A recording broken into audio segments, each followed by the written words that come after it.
Hey everyone, welcome to Ask a Property Manager episode number 62. Today is March 10th, 2021. We're coming to you from Studio 2.0 here at Own Buffalo, and I'm Andrew Schultz, principal broker of Own Buffalo Inc. On today's show, we're going to be talking about the sale of a Las Vegas casino, how to market a less than desirable property, using a security deposit for repairs. We're going to answer some questions from housing providers around the country, and we are going to do so much more. Before we jump into all that, we're going to plug our social media. New episodes of Ask a Property Manager drop every Wednesday, 10 a.m. Eastern, live here on Facebook. You can also catch the replays the same day that they are broadcast on our Facebook page as well as on our YouTube, which is at youtube.com/ownbuffalo. Don't forget about our Instagram as well. And last but not least, don't forget about the Rent Prep for Landlords podcast. New episodes of the Rent Prep for Landlords podcast will drop tomorrow. This week, we're taking a look at federal tax liens on credit checks, how to sell a seasoned rental property, and home warranties, good or bad, when you're dealing with a rental property. So don't miss out on that. New episodes of the Rent Prep for Landlords podcast drop every other Thursday morning anywhere podcasts are heard or over at rentprep.com/podcast. We're going to jump right in here. We've got some good news stories for you today. A little bit lighter news stories this week than what we had last week with the foreclosure moratoriums and the eviction moratoriums. A little bit more lighthearted stuff this week. So this first article I wanted to touch on is interesting because it represents a major transaction in Las Vegas. The Sands is to sell its Las Vegas properties for $6.25 billion as it shifts its focus to Macau, Singapore. We'll scroll down through here, and this is from CNBC. Las Vegas Sands is selling Las Vegas. The price tag is $6.25 billion. Vicky Properties said Wednesday it will pay $4 billion for the real estate, the Venetian, the Palazzo, and the Sands Expo Convention Center. Apollo Global Management will buy the operations for $2.25 billion, roughly half financed by the Sands. The sale comes as Las Vegas Sands doubles down on its investments in Asia. Before the pandemic, Sands Properties in Asia accounted for roughly 90% of its revenue, with significant investments planned to expand in Macau and Singapore. I hope I'm pronouncing that correctly. This company's focused on growth, and we see meaningful opportunities on a variety of fronts. Asia remains the backbone of this company, and our developments in Macau and Singapore are the center of our attention, Chairman and CEO Robert Goldstein said in a statement. In Las Vegas, its bottom line was fueled by conventions, which have been decimated by the coronavirus closures and the precipitous drop in business travel and group business. In a recent earnings call, Goldstein said there's no way for Sands to return to $500 million in EBITDA without a full return to conferences. Goldstein's predecessor, founder Sheldon Adelson, had been involved in talks about a prospective sale. The last of the Las Vegas casino moguls, who died in January, had made it clear on earnings calls and to company executives that his focus and the hopes for the company growth centered on Asia. Still, the sale of the Las Vegas properties marks the end of an era, but perhaps not the end of Sands operations in the United States. While it will keep its corporate headquarters in Nevada, the company is turning its attention to the so-called super states for gaming, New York and Texas. Sands is fiercely lobbying for a downstate casino license to build an integrated resort in the New York City area. Expanded gaming in the metropolitan area is a market estimated at $6 billion to $10 billion in gaming revenue alone. In Texas, legislation is still in early stages, but the market is extremely appealing because of its population and the lack of competition. Sands is also turning away from Adelson's long and notable opposition to online gaming and is beginning to explore opportunities in sports betting and other digital gambling opportunities. At this stage, the plan is for the entire management team at the Venetian to continue operating the properties in Las Vegas once the deal with Apollo is complete. So I wanted to highlight this article because, frankly, I think it's incredibly important to note whenever there's a casino that sells in the Las Vegas region. $4 billion, let me see if I can get that to highlight, $4 billion for just the real estate alone. That's a major transaction. And it's interesting because I was actually in Las Vegas for a convention right before coronavirus really hit heavy in the United States. Basically the week before. I got back to New York, and it was the week that we got back from that convention that things pretty much shut down here. And I can remember one of the most chilling things that I'd ever watched was a video on YouTube of the Vegas Strip just completely empty, completely void of people. A place where I had been just a week prior was just completely void of traffic. There was no one on the Strip. There was no one walking around, and it was just a very eerie thing to see. And I kind of wondered at that point, what was going to happen with some of the casino properties along the strip. I mean, you've got to understand these are obviously multi-billion-dollar companies, but I kind of wondered if you would see a major shift in how Vegas operated because they were going to lose the international travel and they were going to lose the convention business for a period of time. And obviously, it certainly has had an impact. I mean, when you talk about a property selling for $4 billion, that's pretty substantial. Obviously, Sands isn't going anywhere. They have holdings in other areas of the world. It's interesting. I didn't realize that they were quite so heavily invested in the Asia market, but that actually makes sense with, as much development as there has been in the Asian areas. So very interesting. We'll have to see what happens. I'm wondering what the new name of the whole operation will be, but it'll be interesting to see how that all goes down. We're going to jump to our next story. This one's a little bit more humorous. Florida Realtor advertises home with hilarious honest listing, literally the worst house on the street. Obviously, this comes from Fox News, but it's more of a humor article than anything else. I've been in a position where I've had to sell some real duds as houses over the course of the years, and when I was reading this article, I just thought it was too funny not to share. Honesty is always the best policy. A Florida realtor is set to sell a Tampa area home after advertising the property in deadpan detail, admitting the house was the worst in the neighborhood in a now viral listing. Though real estate agents are famous for optimistically over-exaggerating, that's just not quite what Philippa Main's style. The 29-year-old realtor recently took a different approach to selling a dilapidated bungalow in Zephyr Hills, hilariously harping about everything that was wrong with the place. Maine was brutally honest about the pitfalls of the 2-bed, 1-bath, 1.5-bath home on almost half an acre, telling potential buyers from the get-go that there was a whole lot of work ahead if they were brave enough to flip the space. Here it is, literally the worst house on the street. She began the listing for the home, priced at $69,000. Have you ever watched HGTV and thought, I could do that? If so, pack up your tape measure and start Googling how to identify a load-bearing wall, because it's time to put your money where your mouth is. I love this listing. This is probably one of the best listings I've heard of in a long time. The roof leaks, the floor creaks, and there's a terrible draft, she said, quoting SpongeBob, joking that large sunny window in the kitchen and absolutely nothing else would make a dream space for someone interested in a bright reading space and ordering takeout for every meal. Though detached garages are commonplace, Maine teased that the new owner should be aware of a detached foundation and left it at that. If you need a place to stage your next post-apocalyptic zombie movie, this is it, she declared. Interested shoppers shouldn't sweat the temperature controls either, she pointed out, as the bungalow had no HVAC system. Waxing poetic, she likened an inexplicable brick chimney to how we all feel after 2020, about to collapse and going nowhere. Literally, there's no fireplace inside the house. And if you're not interested in crying yourself to sleep every night while you rehab this home, might we suggest tearing it down and building a brand new one in its place, she dared. The neighbors would likely thank you. The $69,000 home hit the market about 2 weeks ago, and her playful pitch has since drawn hundreds of thousands of page views, according to Realtor.com. There's already a pending offer as well. On her inspiration to get candid, Maine said she wanted to get the job done, albeit in a fun way. I feel like this has gone viral, and a lot of people are laughing at just kind of the surface level, she told Realtor. But actually, I did try to include important details for those who are truly interested. How funny is that? Like, you'd have to have the type of seller who would be on board that understands the house is not, a diamond in the rough or whatever the case may be. But if I saw a listing like that and I was looking for a flip opportunity, that's exactly the type of description that I want to see. I want to know exactly what's wrong with it before I even walk through the door, because I want to know if it's even worth leaving the house to go take a look at. So that's pretty funny. I thought it was humorous. I really got a kick out of the way that she wrote the listing. It's definitely a little bit more lighthearted article, but there you have it. How to market a property that might not be the gem, might not be the greatest property out there. Another little lighthearted one for you. Contractor finds secret message, bottle of whiskey from old homeowners beneath the floor. Again, this one was from Fox News, just another humorous article. You just never know what you're going to find in an old house. A contractor in Scotland was in for a treat when he discovered a secret message and a bottle of whiskey hidden beneath the floor of a home he was renovating. Craig Harrican of Perth was recently tearing out old flooring in a kitchen when he and his helper found the stunning surprise.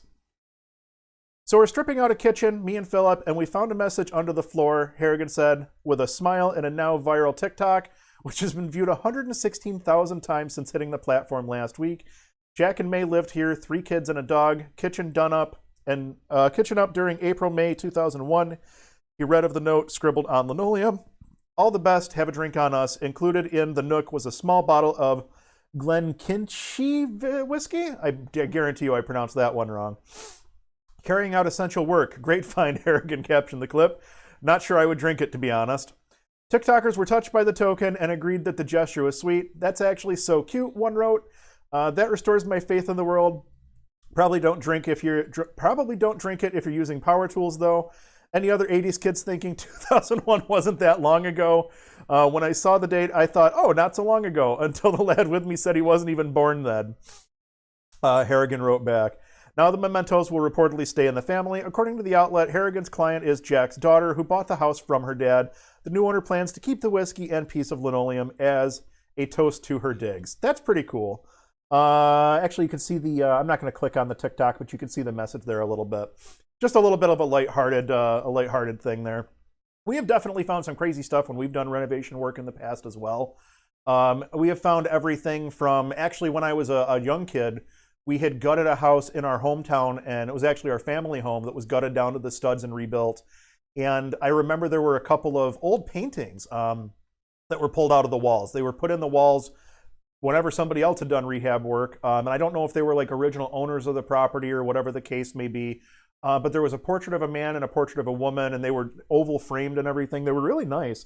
I wonder if my brother might actually have those, or if anybody in the family kept those when we moved out of that place. But I can remember, nothing quite as nice as this, but I can remember we used to raise dogs when I was a kid, and we had built a like an addition off the back of the garage for the dogs and things like that. And I can remember it was one of the first construction projects my brother was working on with the contractor he was working with at the time. And every time they cut something wrong or made a mistake or whatever, they had to highlight it with a can of spray paint and put their name next to it.